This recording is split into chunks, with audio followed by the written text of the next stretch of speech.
O perfume da traição. Uma mentira sob os refletores e uma rainha nas sombras. Os flashes das câmeras explodem, cegando, mas apenas capturam a mentira.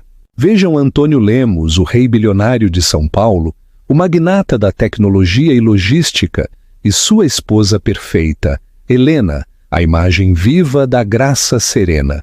Mas esta noite, essa imagem arderá, enquanto a majestosa cidade de São Paulo dorme sob um manto estrelado.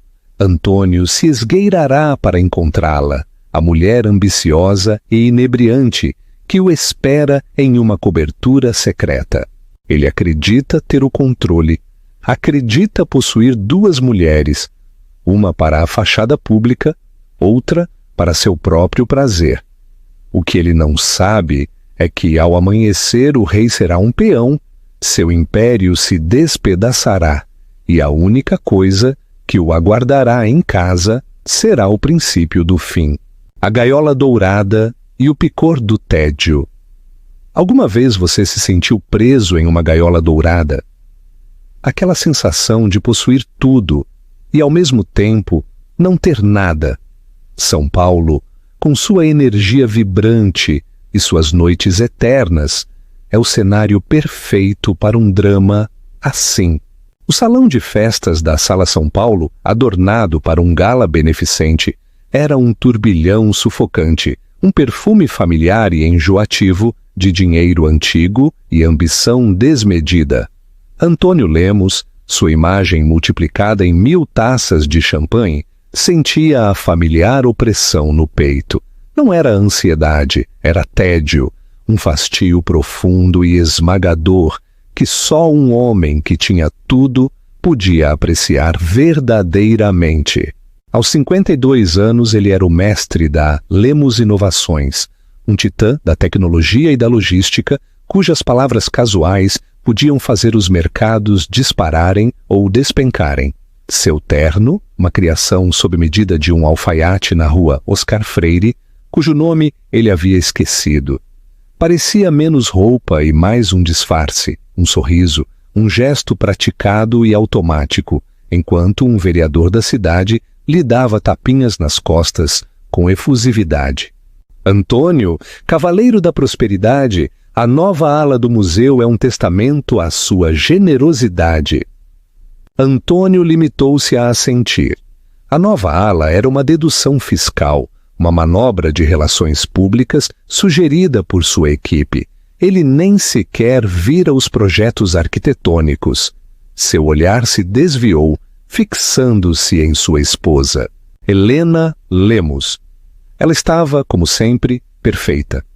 Vestida em uma elegante e sóbria coluna de azul meia-noite, seu pálido cabelo loiro preso em um coque que deve ter levado horas para ser criado, ela era a esposa social consumada.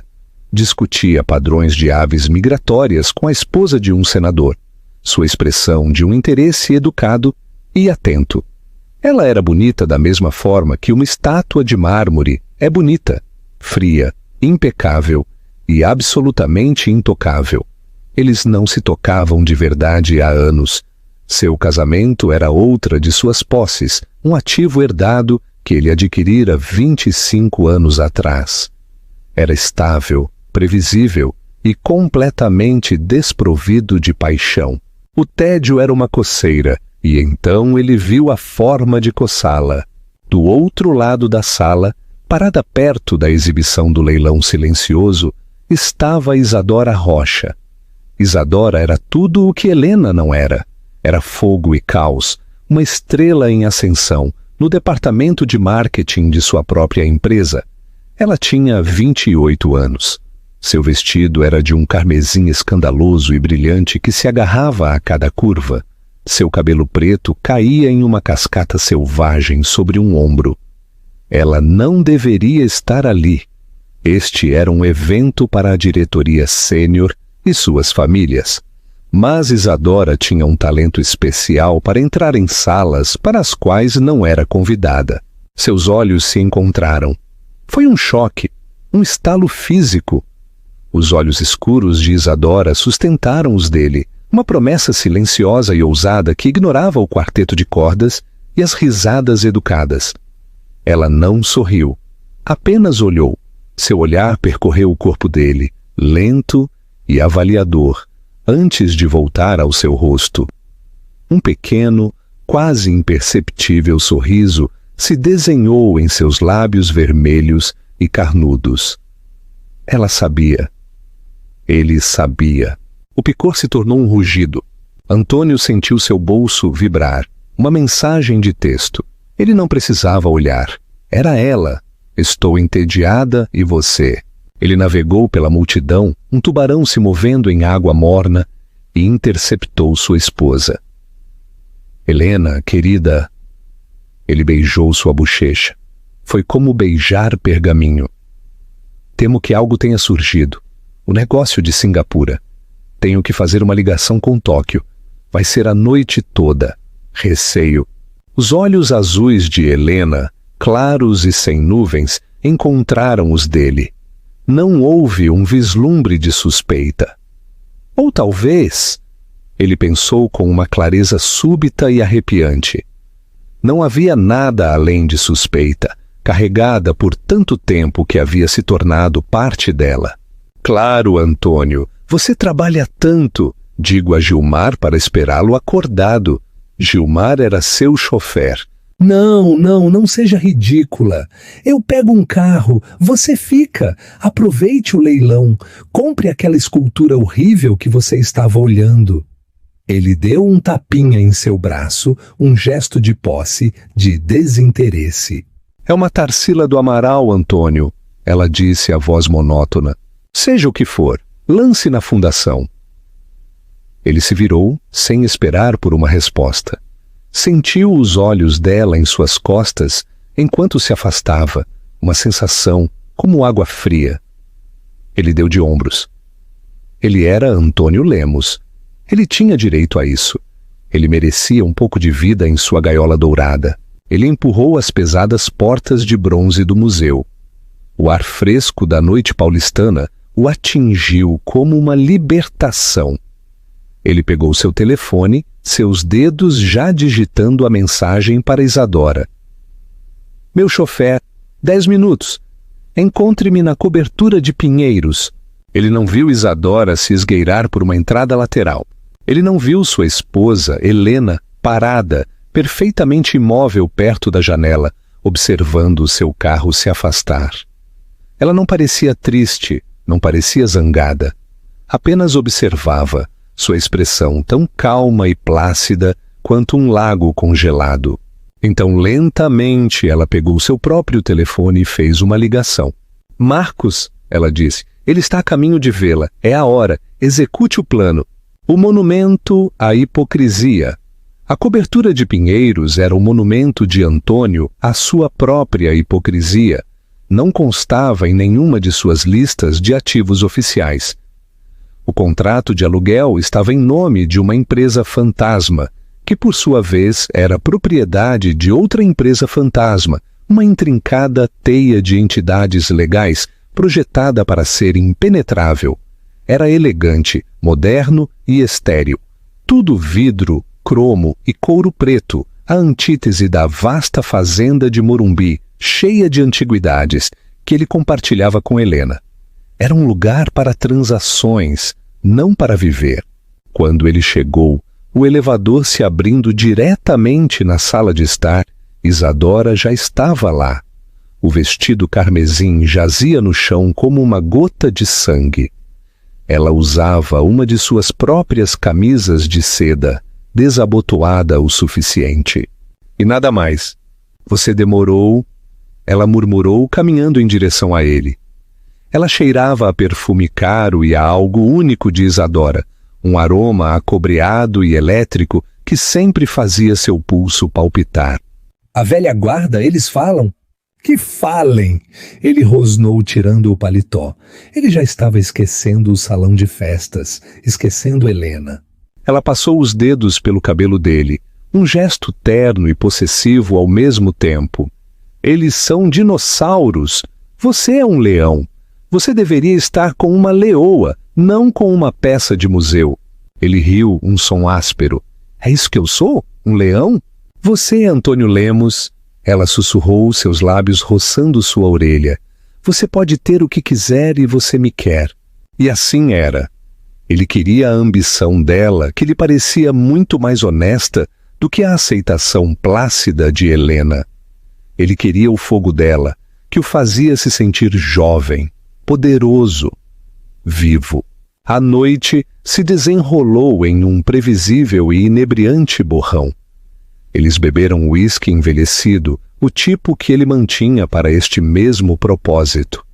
Eles falaram sobre a carreira dela, suas brilhantes novas propostas de marketing, que na verdade eram apenas as próprias ideias dele de 5 anos atrás, reembaladas e apresentadas com um sorriso deslumbrante. A junta está estagnada, Antônio, ela disse, traçando a borda de seu copo. Ela estava aninhada no sofá preto, com as pernas nuas dobradas sob ela. Peixoto, Dantas, eles são relíquias, não entendem o novo mercado. Eu entendo. Nós entendemos. Este era o jogo dela. Ela não era apenas uma amante. Era uma invasora corporativa em formação. Ela não queria apenas o corpo dele. Ela queria as chaves dele. Paciência, Isa, ele disse agitando o líquido âmbar. Essas coisas levam tempo. Tempo é para os fracos. Ela retrucou, seus olhos cintilando. Você é um bilionário, Antônio. Compre-a.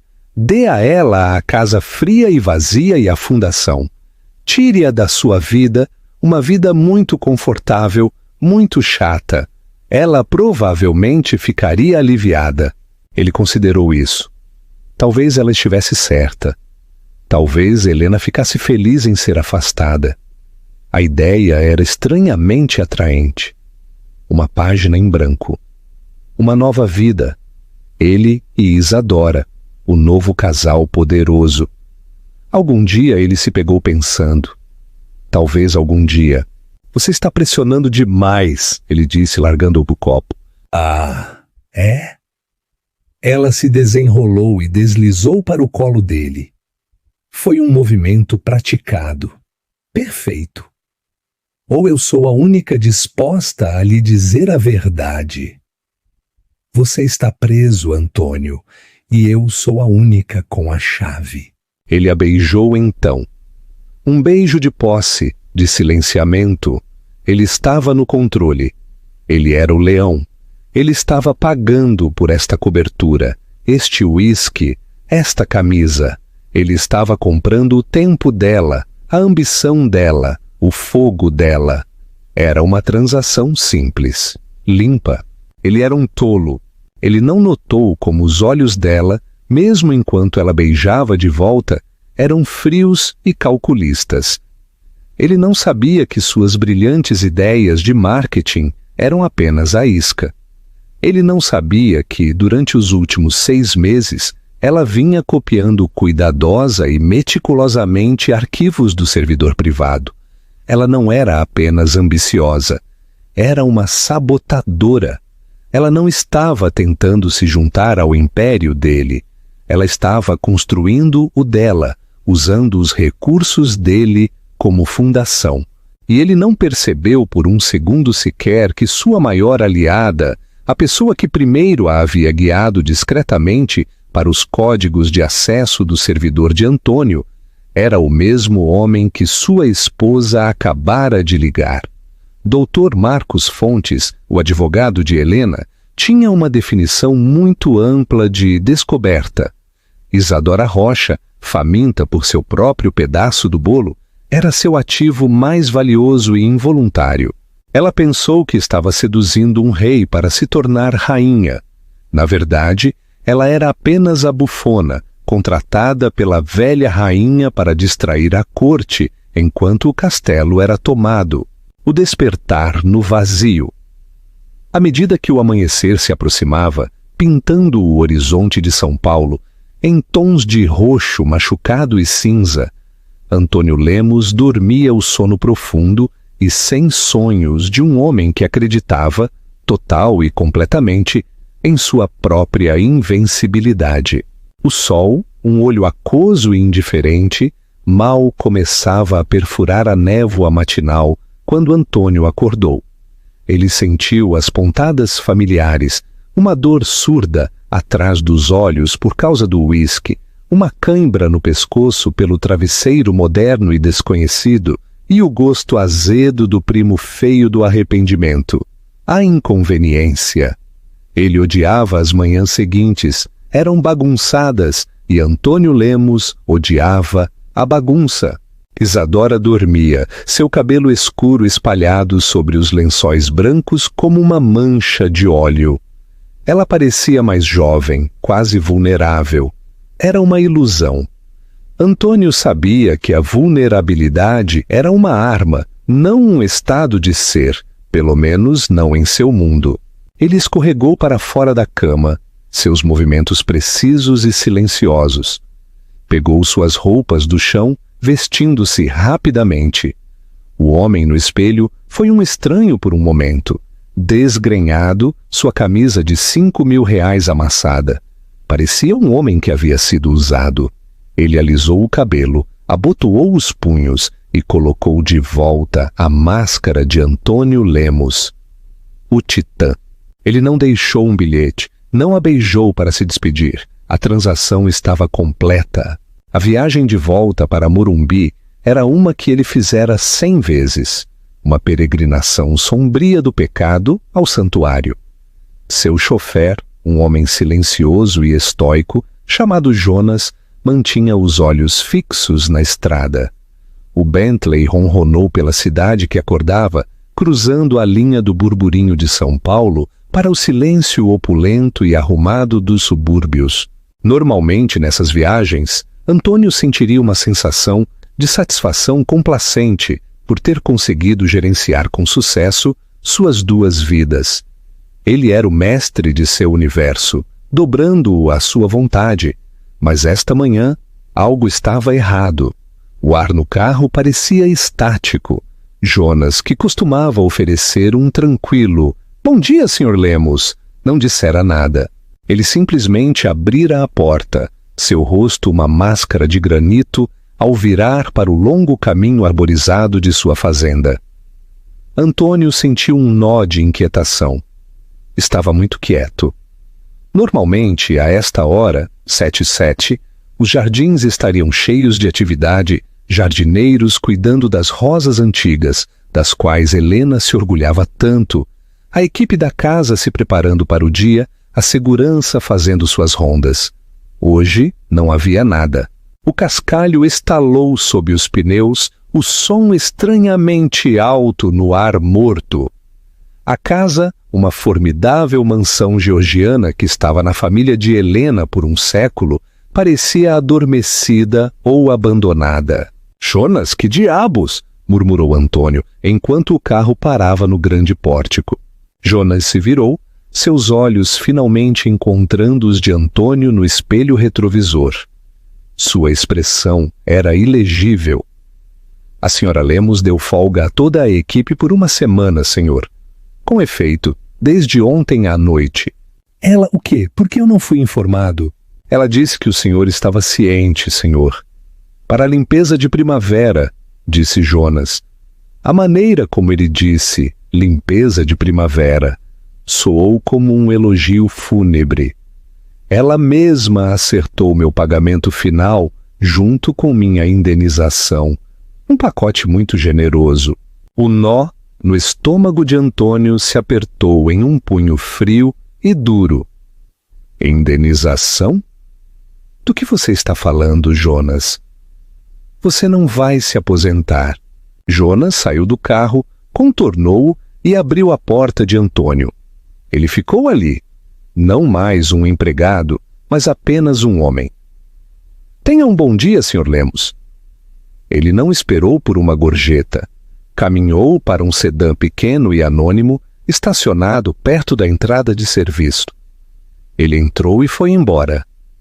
Nenhuma vez ele olhou para trás. Antônio ficou sozinho na entrada, seu terno amassado, uma zombaria de seu poder. O ar da manhã estava frio e ele percebeu que havia deixado o casaco na cobertura. Amaldiçoando, ele procurou em seus bolsos suas chaves. Ele nunca usava suas chaves.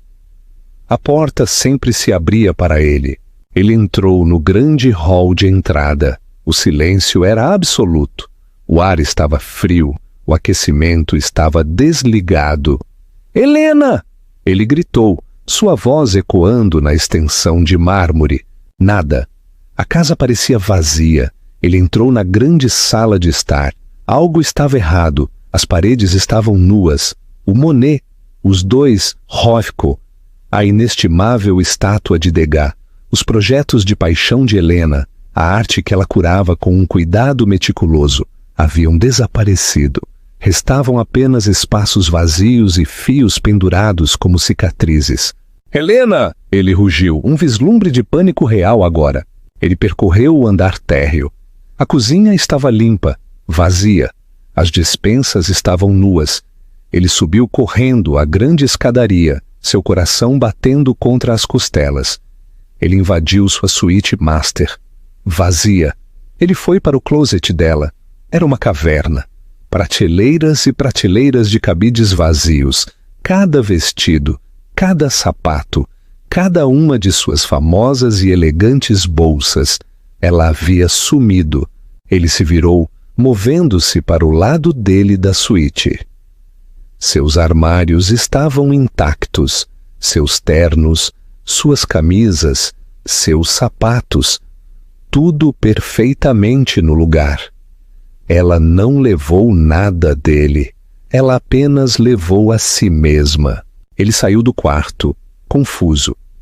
Isso não era raiva, isso não era uma briga, isso era uma evacuação, um desaparecimento organizado, sistemático e aterrorizantemente minucioso. Ele desceu lentamente as escadas, sua mente acelerada. Para onde ela foi? Para a casa da mãe dela na Costa do Sol? Para a casa da irmã em Londres? Como ela moveu tudo isso? A logística. Teria levado meses de planejamento. Ele tropeçou em seu escritório. Este era seu santuário. O único cômodo da casa que era inteiramente dele. Todo mogno escuro, couro verde e o cheiro de livros antigos e sucesso. Aqui, pelo menos, tudo estava como deveria ser. Seus prêmios na parede, suas licoreiras cheias, sua mesa maciça e imponente no centro da sala. E sobre a superfície de mogno polida perfeita, colocada bem no centro, havia um único envelope grosso de cor creme. Era o mesmo papel timbrado que Helena usava para sua correspondência beneficente. Mas este envelope não era endereçado a um doador ou uma duquesa, apenas tinha seu nome escrito em sua caligrafia perfeita e elegante. Antônio. Antônio encarou o envelope. Estava pesado, grosso, feito do tipo de papel cartão caro que gritava importância. Ele jazia sobre sua mesa como um julgamento. Por um longo e silencioso minuto, ele não o tocou. Ele contornou a mesa, um predador de repente inseguro da armadilha. Ele serviu-se de um uísque de uma licoreira de cristal. Sua mão tremia quase imperceptivelmente. Ele nunca bebia pela manhã. Ele bebeu o líquido em um gole ardente. A queimadura o acalmou. Ele finalmente agarrou o envelope. Não havia selo de cera, nenhum toque dramático. Helena nunca foi dramática. Ela era precisa. Ele o abriu com um puxão, um gesto de poder impaciente e zangado. Dentro não havia nenhuma carta, nenhuma confissão manchada de lágrimas, nenhuma acusação furiosa em letras maiúsculas. Apenas havia um documento legal grosso e grampeado. A página superior era uma capa. No Tribunal de Justiça de São Paulo, Fórum João Mendes, número do processo, FST CB 25608. Lemos Helena M., requerente, versus Lemos, Antônio P. Requerido. Petição de dissolução matrimonial. Antônio leu as palavras, mas sua mente não conseguia processá-las. Dissolução matrimonial? Era tão clínico, tão estéril. Não era divórcio, era uma remoção. Sua raiva, que tinha sido uma brasa baixa e latente, explodiu em um inferno branco. Divórcio? Ela está me divorciando? Ele rasgou as páginas, seus olhos procurando as palavras que ele entendia. Diferenças irreconciliáveis, dissipação de bens conjugais, adultério. A palavra pairou no ar. Adultério. Anexado à parte de trás da petição havia uma moção separada. E atrás disso, o anexo A. Ele o abriu. Seu sangue se transformou em gelo. Era uma fotografia. Não era uma foto granulada de teleobjetiva de um investigador particular suado em um sobretudo. Era uma imagem nítida e de alta resolução. Era ele, ontem à noite, parado no hall da cobertura de pinheiros, com o braço em volta da cintura de Isadora. Ele a estava beijando no pescoço. O vestido carmesim dela era inconfundível. O carimbo de data-hora, impresso no canto inferior, dizia 23h52 p.m., apenas 1 hora depois de ele ter saído do gala. Ele virou a página. Anexo B. Uma foto dele saindo do mesmo prédio. O carimbo de data-hora, 6h48 a.m. Esta manhã. Havia mais. Dezenas mais. Não apenas de Isadora. Havia Caroline, a comissária de bordo do ano passado, na varanda de seu hotel em Zurique. Havia Amélia, a esposa de seu banqueiro de Londres, entrando em um táxi com ele nos jardins. As datas, horas e locais estavam todos meticulosamente documentados. Era um portfólio de seus pecados. Como? Ele sussurrou, afundando em sua poltrona de couro. A cadeira, seu trono. De repente, parecia fria e estranha. Como ela pôde saber? Como ela pôde provar? Helena não entendia este mundo. Ela era a esposa gentil e ingênua que planejava festas no jardim. Ela não contratava detetives particulares. Ela não tramava. Ele apalpou seu telefone, seus dedos discando o número de seu advogado, Dr. Guedes. Guedes era um Bull Terrier, o melhor e mais implacável advogado corporativo de São Paulo. Ele cuidaria disso, ele a esmagaria. A chamada foi direto para a caixa postal. Dr. Guedes, não estou disponível. Se for um assunto pessoal, por favor, desligue. Se for um assunto profissional relacionado à fusão da Lemos Inovações, todas as consultas agora são direcionadas a... Antônio esmagou o telefone em sua mão. O que era isso? Ele tentou ligar para seu escritório. Sua assistente, Janaína, atendeu. Janaína, me encontre o Guedes. Agora.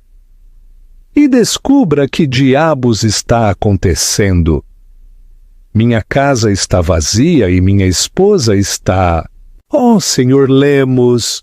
A voz de Janaína era aguda, trêmula. Senhor, eu não sei o que dizer. A junta convocou uma reunião de emergência há 1 hora. É sobre a cláusula moral do seu contrato. A cláusula moral, isso é uma cláusula padrão, não significa nada. Não, senhor. Não quando combinada com a ordem judicial. Senhor, eu tenho que ir. Eles estão aqui. A linha caiu. Ordem judicial? Antônio voltou à pilha de papéis. Ele havia perdido isso. Não era apenas uma petição de divórcio. Era uma ordem de restrição temporária e uma moção para congelar ativos, pendente de uma auditoria forense completa. Devido à extensa evidência de dissipação de fundos conjugais, para evitar que o requerido, Antônio P. Lemos, oculte, transfira ou utilize bens conjugais. Ele leu essa última linha novamente. Ocultar, transferir ou utilizar. Ele largou os papéis. O negócio de Singapura, aquele que ele usara como desculpa ontem à noite. Era uma aquisição massiva de 2 bilhões ex. Ele estava financiando-a, alavancando suas ações pessoais na Lemos Inovações. O negócio estava programado para fechar. Hoje, se seus ativos estavam congelados, ele não podia financiar o negócio. O negócio entraria em colapso, as ações despencariam, seus parceiros em Singapura o processariam. Isto não era um divórcio, isto era um assassinato. Ele olhou para os papéis. A foto dele e Isadora. O vestido carmesim. O olhar descuidado e presunçoso em seu próprio rosto. Helena. Helena havia feito isso. A mulher que arrumava flores. A mulher que ficava sentada em silêncio nos jantares. A mulher que ele havia descartado como uma peça de museu. Ela não apenas o havia deixado, ela havia colocado uma bomba, e ele acabara de ver o cronômetro chegar a 0. O silêncio da casa não era mais apenas quietude, era o vazio deixado por uma detonação. Ele estava parado no marco 0. Impactado? Você acha que Antônio merecia isso? Ou Helena foi longe demais? Compartilhe seus pensamentos na seção de comentários. A nova arquitetura. A 500 quilômetros de distância, em um escritório de paredes de vidro, com vista não para o horizonte de São Paulo, mas para o pulso tranquilo e intelectual de Campinas, Helena Lemos tomava seu chá. Era um simples English breakfast. Sem açúcar. O escritório não era opulento, era funcional. Whiteboards cobriam 2 paredes repletas de algoritmos complexos e projeções de mercado. O nome da empresa na porta de vidro esmerilada era inócuo, Aura Tech Soluções. Era uma das dezenas de pequenas e ambiciosas startups no centro tecnológico e era inteiramente, legalmente, dela. Helena, vestida com um suéter de cachemir cinza, simples e elegante, e calças, não se parecia em nada com a peça de museu da gala. Seu cabelo estava solto, caindo em um bob prático e profissional. Seu rosto, livre da maquiagem pesada de sua vida anterior, estava alerta, inteligente e concentrado. Ela parecia 10 anos mais jovem. Seu advogado, Dr. Marcos Fontes, estava sentado à sua frente. Ele parecia mais um professor desgrenhado do que um tubarão legal, mas possuía uma mente de uma genialidade aterrorizante e sistemática. Era o único homem que Antônio Lemos havia temido de verdade em uma negociação, por isso Antônio o havia colocado na lista negra de todas as firmas com as quais trabalhava. Foi Helena quem o encontrou dando um seminário tranquilo sobre direito contratual na Unicamp. O serviço foi confirmado às 7h22, bem na porta de casa, disse Marcos, verificando seu tablet. Jonas confirmou o visual. Antônio está em casa. Bom, disse Helena com a voz uniforme. A ordem judicial foi protocolada às 8h. A ordem de restrição temporária foi entregue em seu escritório às 8h05. A junta foi notificada às 8h10. Os parceiros de Singapura foram notificados do congelamento de ativos às 8h11. A partir de agora, ele verificou seu relógio.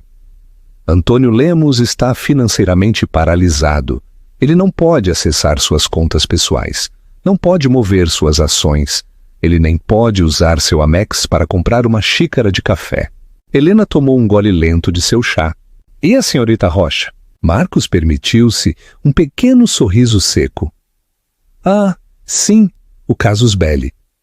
Os cartões de crédito da empresa da senhorita Rocha foram desativados às 8h.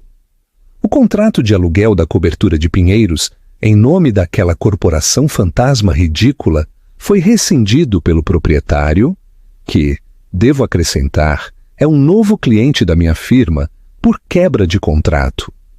Uma cláusula moral, se você pode acreditar na ironia. Neste momento, ela está sendo escoltada de forma educada, mais firme, pela segurança do prédio. O rosto de Helena permaneceu impassível.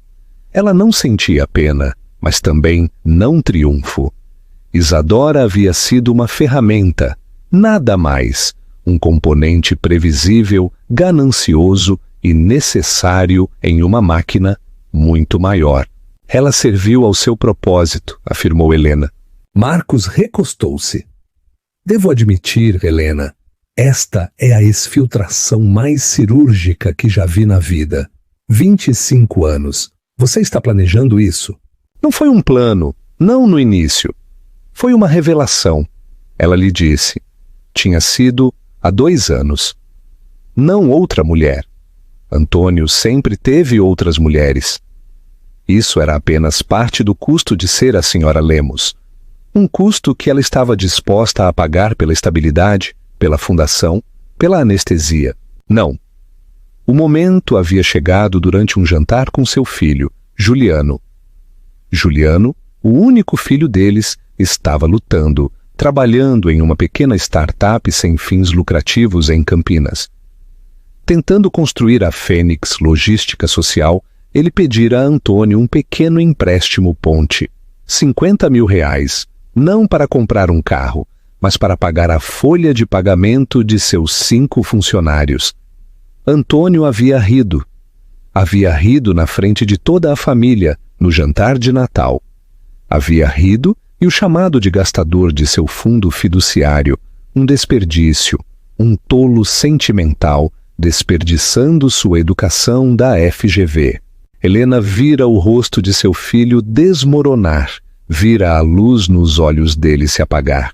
E naquele momento ela viu Antônio não como seu marido, mas como uma praga, uma força que não construía, mas apenas consumia, apenas derrubava. Naquela noite, ela abrira um novo notebook. Abrira uma nova conta bancária com a herança que sua avó lhe havia deixado, dinheiro que Antônio descartara como troco. Secretamente, ela terminara o mestrado em Ciências da Computação, que havia abandonado 25 anos atrás para se casar com ele. Ela não estava apenas planejando festas no jardim. Ela estava frequentando conferências de tecnologia para a fundação. Ela não estava comprando arte. Ela estava diversificando seus ativos. A Auratech, sua pequena startup, acabara de garantir, há 2 dias, uma patente para uma nova IA de gestão logística que era revolucionária. Estava projetada desde o início para fazer uma coisa: tornar obsoleto todo o modelo de negócios da Lemos Inovações. Ele não apenas me traiu, Marcos, disse Helena com a voz perigosamente calma. Ele me entediou, ele me desapontou. Ele pensou que eu era um adorno. Ele esqueceu que adornos apenas esperam o momento certo para serem tirados da caixa. Ela sabia de Isadora desde o início. Na verdade, ela a havia encorajado sutilmente. Certificou-se de que o projeto de Isadora chegasse às mãos de Antônio. Certificou-se de que Isadora estivesse no gala. Ela precisava de uma razão final, inegável e pública. Ela precisava da cláusula de adultério. Então, disse Marcos, voltando às suas notas. Fase 2. A junta. Eles estão em pânico. As ações já caíram 15% na negociação pré-mercado. Eles vão querer uma solução. Certo? Helena assentiu. E você vai dar a eles? Eles vão querer comprar você. Um acordo silencioso e maciço. Helena riu. Foi um som agudo e surpreendente no escritório silencioso. Comprar-me, Marcos. Eles não têm dinheiro suficiente para me comprar. Eu não quero o dinheiro deles. Eu tenho o meu. Ela se levantou e caminhou até o whiteboard, pegando um marcador vermelho. Eu não quero um acordo, ela disse, desenhando um círculo ao redor do nome Lemos Inovações. Eu quero a empresa. O que você achou do plano de Helena? É uma vingança justificada ou uma jogada de poder friamente calculada? Deixe-nos sua opinião abaixo. E se esta história está te prendendo, não se esqueça de curtir e compartilhar com seus amigos. O desmoronamento corporativo. Antônio Lemos passou as 48 horas seguintes em um estado de raiva primal e suspensa. Era um animal encurralado e ele atacou a única coisa que podia: os móveis, seu telefone agora inativo e a casa vazia. Finalmente ele conseguiu se comunicar com um advogado de terceira linha de sua firma, um jovem nervoso chamado Carlos, que estava claramente aterrorizado. Sr. Lemos, senhor, eu não posso aconselhá-lo. O Dr. Guedes foi contratado pela junta contra o senhor. Estão citando a cláusula moral. Senhor, a ordem judicial é inquebrável. Tudo está congelado. Então descongele, rugiu Antônio, atirando seu copo de uísque vazio contra a parede do escritório, onde se estilhaçou, espalhando o vidro. Senhor, o senhor não entende. A juíza que a assinou é a juíza Amélia Ferreira, a mesma contra quem o senhor, sua equipe fez uma campanha de difamação no ano passado, sussurrou Carlos. Ela não é uma fã. Antônio sentiu um suor frio. Ele se lembrou. Os anúncios de mão leve com o crime. Ele havia aprovado pessoalmente o financiamento. Helena, ela havia sabido, ela havia escolhido a juíza. Isto era uma vendetta. Então as ligações começaram. Não para ele, mas contra ele. A primeira foi de Isadora. Ela não estava ligando de uma linha segura. Ela estava ligando de um telefone pré-pago, sua voz um guincho histérico e choroso. Antônio, eu fui expulsa. Tiraram meus cartões. Me disseram que estou demitida. Você tem que consertar isso. Antônio, você prometeu. Você... Antônio rosnou, sua voz um rugido baixo. Isto é culpa sua, aquele vestido vermelho. Você foi uma armação. Minha culpa. Sou eu quem está sem casa. Você disse que ia deixá-la. Você disse que éramos uma equipe. Entre na fila, disse Antônio. E desligou. Ele sentiu um prazer vicioso e fugaz. Pelo menos alguém estava mais miserável do que ele. Ele estava errado. Isadora, ele logo descobriria, não ficara sem nada. Ela tinha seu paraquedas dourado, os arquivos do servidor que havia copiado. Ela não estava chorando, ela estava negociando. Sua primeira ligação havia sido para Dr. Marcos Fontes. A história no Valor Econômico explodiu 1 hora depois. Não era apenas sobre o divórcio, embora isso servisse como um saboroso aperitivo de fofoca social. A verdadeira bomba estava na seção de negócios e era sobre a Auratec. O título era brutal, perfurando o coração da arrogância de Antônio. Lemos Inovações. A falha fatal.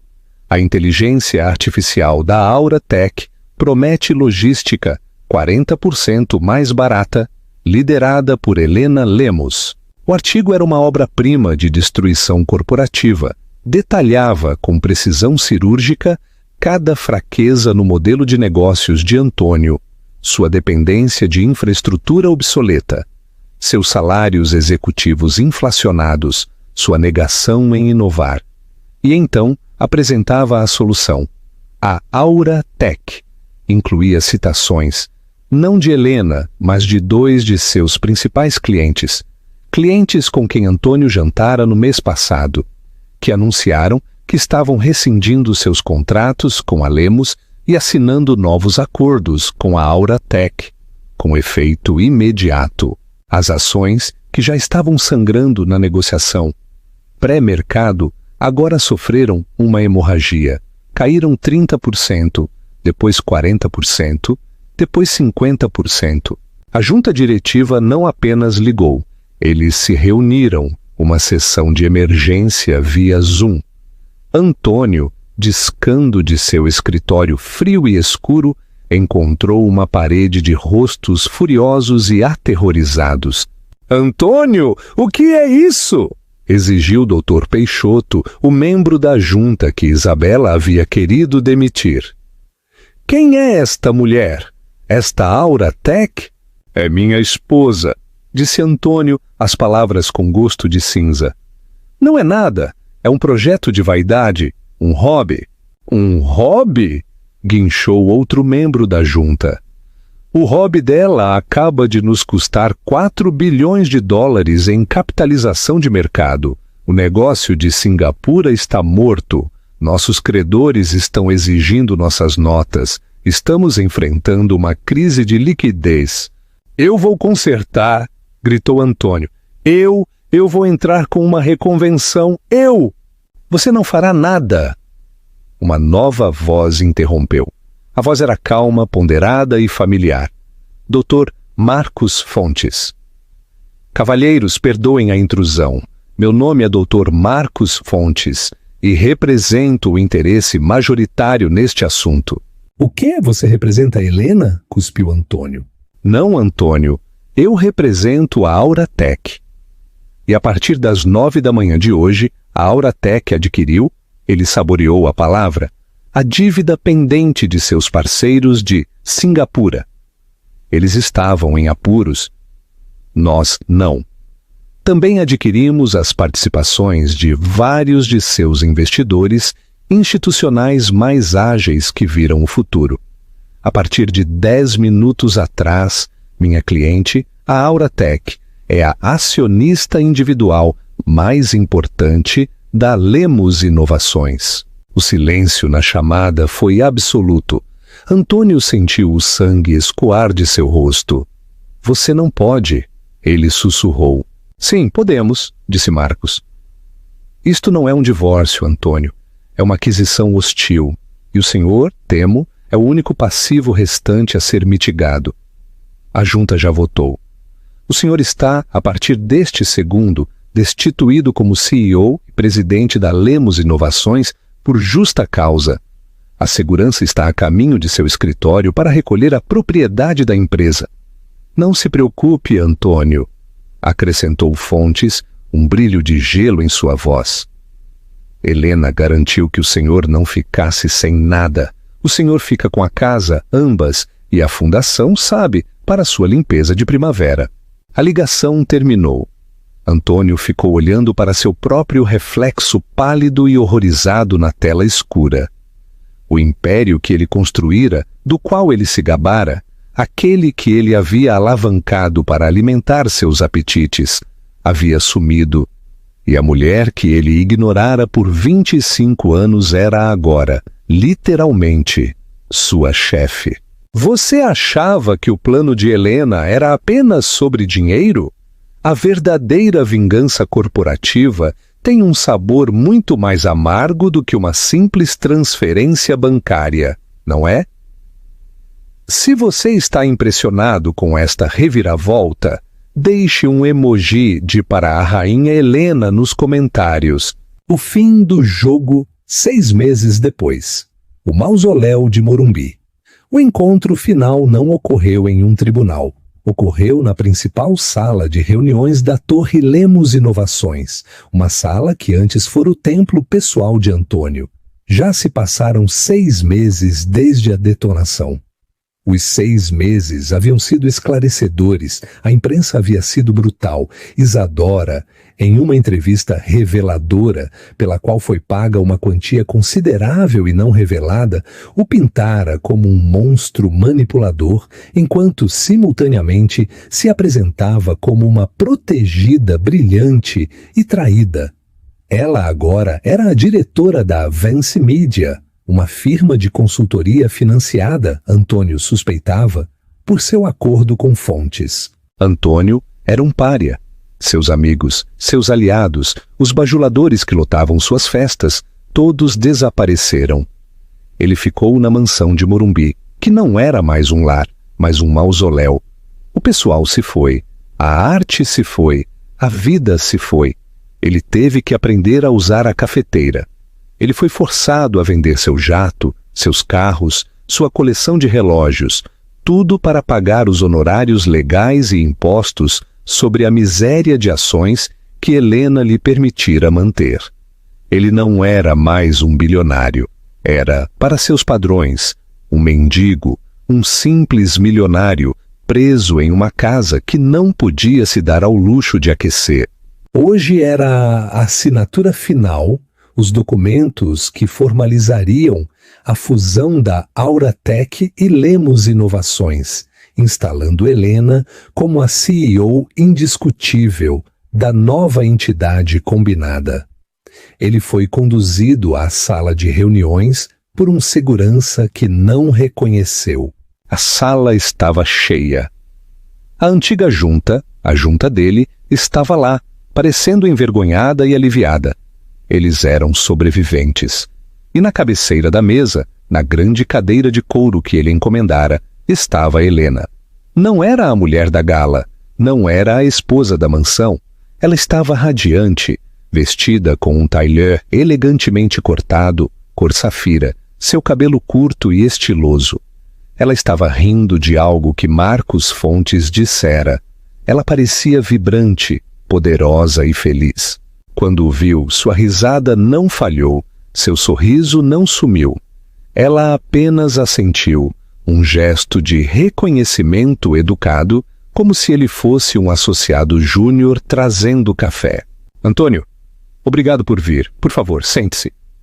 Ela apontou para uma cadeira na extremidade mais distante da mesa. Ele se sentou. A caneta foi colocada à sua frente.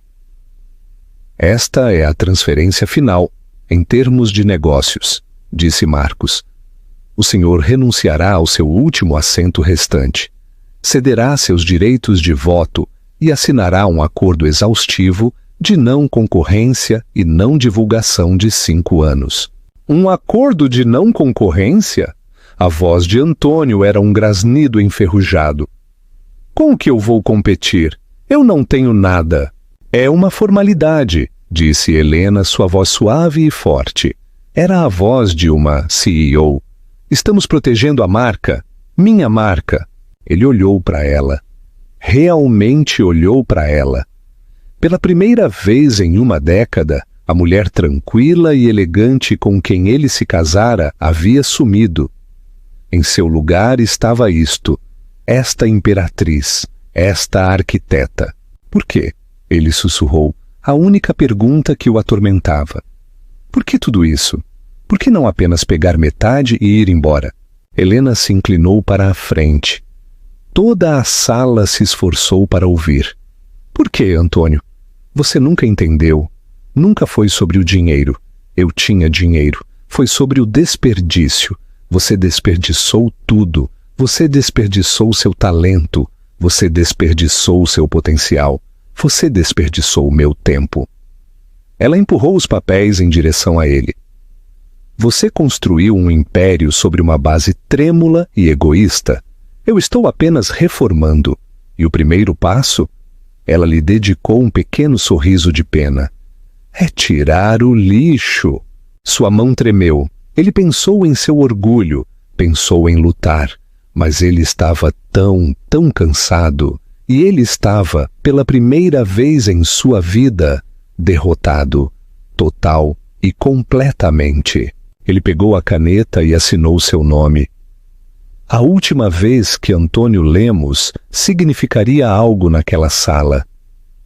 Ele se levantou, um fantasma em sua própria vida, e saiu da sala de reuniões.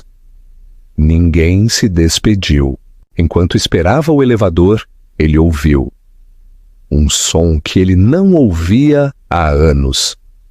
Era risada. Risada brilhante, genuína, de dar gargalhadas, vinda da sala de reuniões, vinda de sua esposa. As portas do elevador se abriram e Antônio Lemos entrou, pressionando o botão do térreo. Conclusão. Significativa. O legado. O inverno chegou à fazenda de Morumbi, não com uma graça gentil, mas com uma malevolência fria e pessoal. Antônio Lemos, agora um homem de 60 anos, sentia o frio nos ossos. Havia-se passado um ano inteiro desde a assinatura. Um ano desde que ele deixou de ser o Antônio Lemos e se tornou simplesmente Antônio. A mansão era um túmulo. Ele havia aprendido, através de um processo brutal e humilhante de tentativa e erro, que sua existência agora era regida por logísticas que ele nunca soube que existiam. A conta de aquecimento para a casa de 20.000 metros quadrados era, ele descobriu, astronômica. Os advogados de Helena foram quase comicamente literais. Ele ficou com a casa, mas não com os meios para mantê-la. Sua vida, antes uma sinfonia de poder sem esforço, agora era uma performance solo de tarefas mundanas e exasperantes. Ele vivia em 2 cômodos, a vasta cozinha de nível profissional, onde agora ele conhecia intimamente o cheiro de torradas queimadas e café instantâneo, e seu escritório de mogno. Ele havia instalado um catre. Dormir no quarto principal, aquele que ele um dia compartilhou com Helena, era impossível. Não era mais dele. Era um museu de seu fracasso. Seus dias eram um borrão de tempo vazio. Ele acordava, fazia seu próprio café. E então, o quê? Ele se sentava em sua mesa, a mesma de onde ele um dia comandara bilhões, e agora usava para navegar na internet em um notebook lento e de consumo. Seu American Express Platinum era uma relíquia. Ele agora possuía um simples cartão de débito prateado de um banco nacional, com um limite diário que ele teria achado cômico. Ele era, por qualquer padrão normal, ainda um homem rico. A miséria de ações que Helena lhe havia deixado, afinal, estavam em sua nova e crescente empresa, Lexaura, o nome da entidade fundida. Esta era sua crueldade final e mais requintada. Ele estava acorrentado ao sucesso dela. Para financiar sua própria existência sombria, ele tinha que vê-la prosperar. Cada vez que ele pagava seus mantimentos, ele estava, em essência, sacando um cheque escrito pela mulher que ele havia descartado como um adorno. Seu isolamento era absoluto. Os amigos que um dia lutaram por uma semana em seu iate eram agora figuras desbotadas. Ele havia tentado, nos primeiros meses, ligar para eles. Seus assistentes, antes deferentes, eram agora escudos educados e impenetráveis. O Dr. Peixoto está em uma reunião. A doutora Dantas está viajando. Eles nunca retornavam à ligação. Ele era um fantasma. Em uma terça-feira, a humilhação se tornou tangível. Ele teve que ir ao supermercado. Ele, Antônio Lemos, que não havia posto os pés dentro de um mercado desde 1993, teve que empurrar um carrinho com rodas bambas por um corredor. Ele usava uma velha camisa polo e calças, a única roupa que não parecia um disfarce. Senhor Lemos! Grasnou uma voz. Ele se virou. Uma mulher, alguém que ele vagamente reconheceu do clube, estava olhando para ele. O carrinho dela estava cheio. O dele continha apenas uma pizza congelada, uma caixa de leite e uma garrafa de uísque barato. Clara, ele conseguiu dizer, sua voz enferrujada. Os olhos dela, arregalados com uma espécie de pena horrorizada, percorreram-no. Oh, Antônio, eu não sabia que você fazia compras. Apenas pegando algumas coisas, ele murmurou. Todos nós ouvimos o que aconteceu, ela disse, baixando a voz para um sussurro conspiratório, como se ele fosse um viúvo. É simplesmente horrível. Helena. Bem, ela sempre foi fria, não foi? Todos no clube estavam simplesmente... Bem, nós estamos do seu lado. Antônio olhou para esta mulher, com seu rosto cuidadosamente mantido e seus olhos vazios, e sentiu uma onda de raiva tão pura que quase o sufocou. Ela estava do lado dele? Ela, que se desdobrava pelas festas no jardim de Helena. Clara, ele disse, sua voz descendo ao tom baixo e cortante que ele outrora usara para eviscerar membros da junta. Vá embora. Agora ela recuou como se ele a tivesse esbofeteado. Ele abandonou seu carrinho e saiu da loja. Sentou-se em seu modesto sedã de fabricação americana e pela primeira vez desde que era um menino, chorou. Não eram lágrimas de tristeza. Eram lágrimas de raiva pura e impotente. Ele não era uma tragédia, ele era uma fofoca. Ele dirigiu de volta para a casa fria e silenciosa. Entrou em seu escritório, pegou seu telefone. Ele rolou até um número que não se atreveu a discar. Juliano. Ele pressionou o botão de chamada. Tocou. Cada toque era um golpe de martelo em seu peito. 1, 2, 3, 4. Caixa postal. Você ligou para Juliano Lemos. Não estou disponível. Por favor, deixe uma mensagem. O som da voz de seu filho, confiante, clara, feliz, foi uma dor física.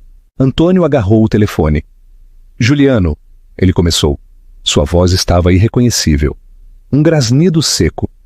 Eu sou papai. Eu só... O que ele estava fazendo? Pedindo desculpas, implorando, exigindo. Eu vi o preço das ações hoje. Bom, é isso. Bom. Ele fez uma pausa, o silêncio da sala rugindo em seus ouvidos. Eu estou em casa. Se você... Apenas me ligue. Ele desligou.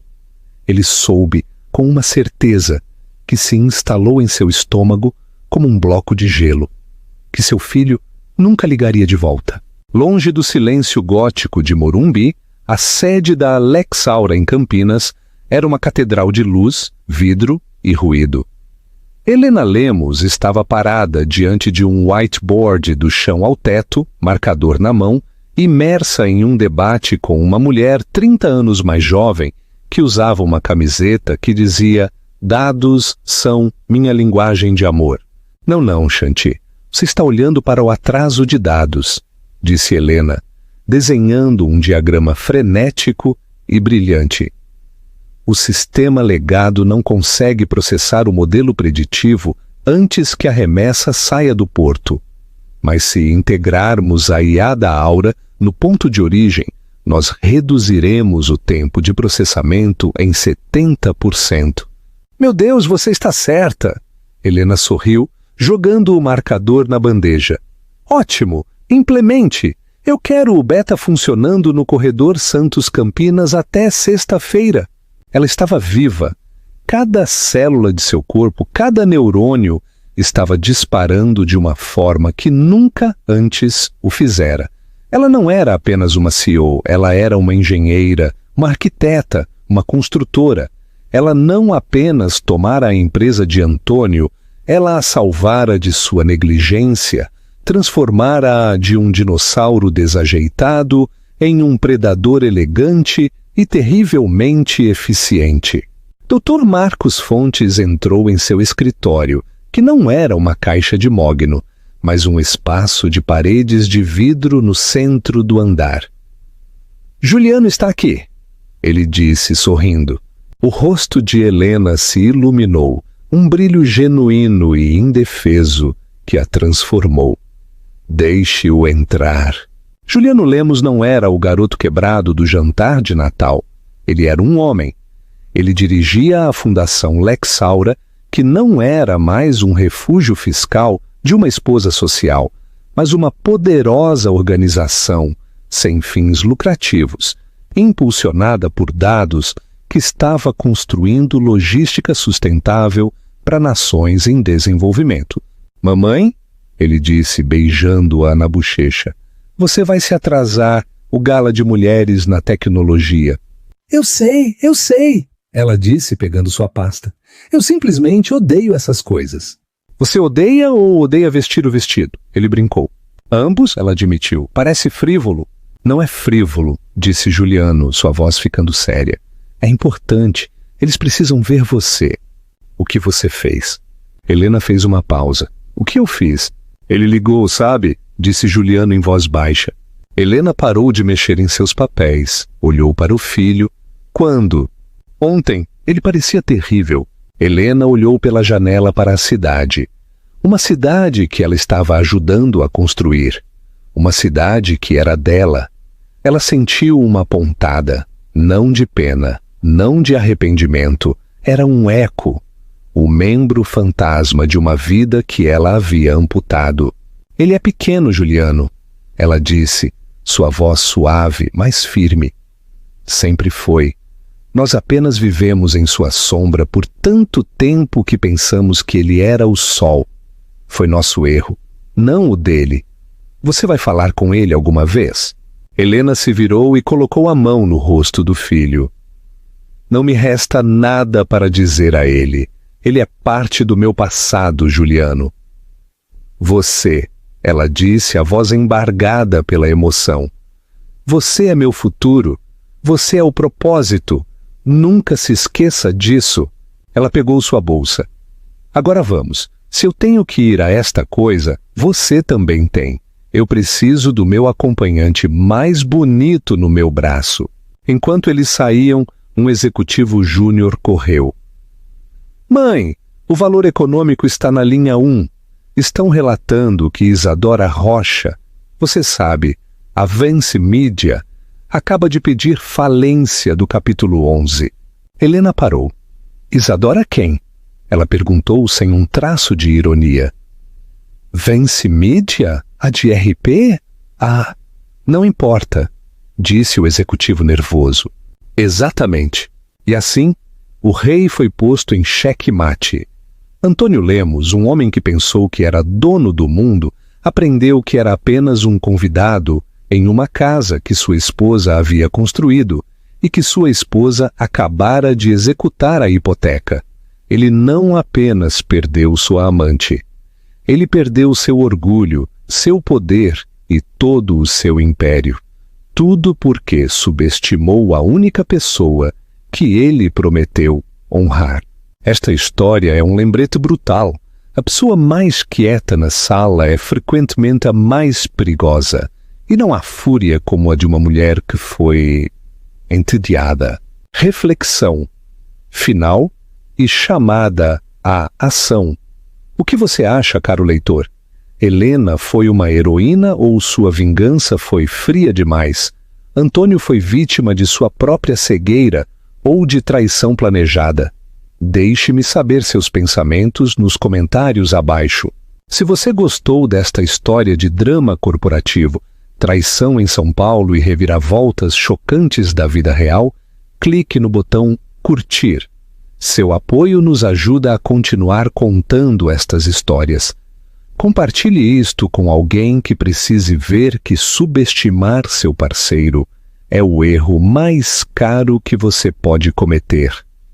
E o mais importante, inscreva-se no canal.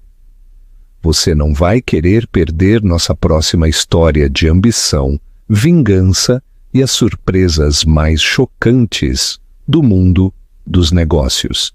Obrigado por ler e até a próxima.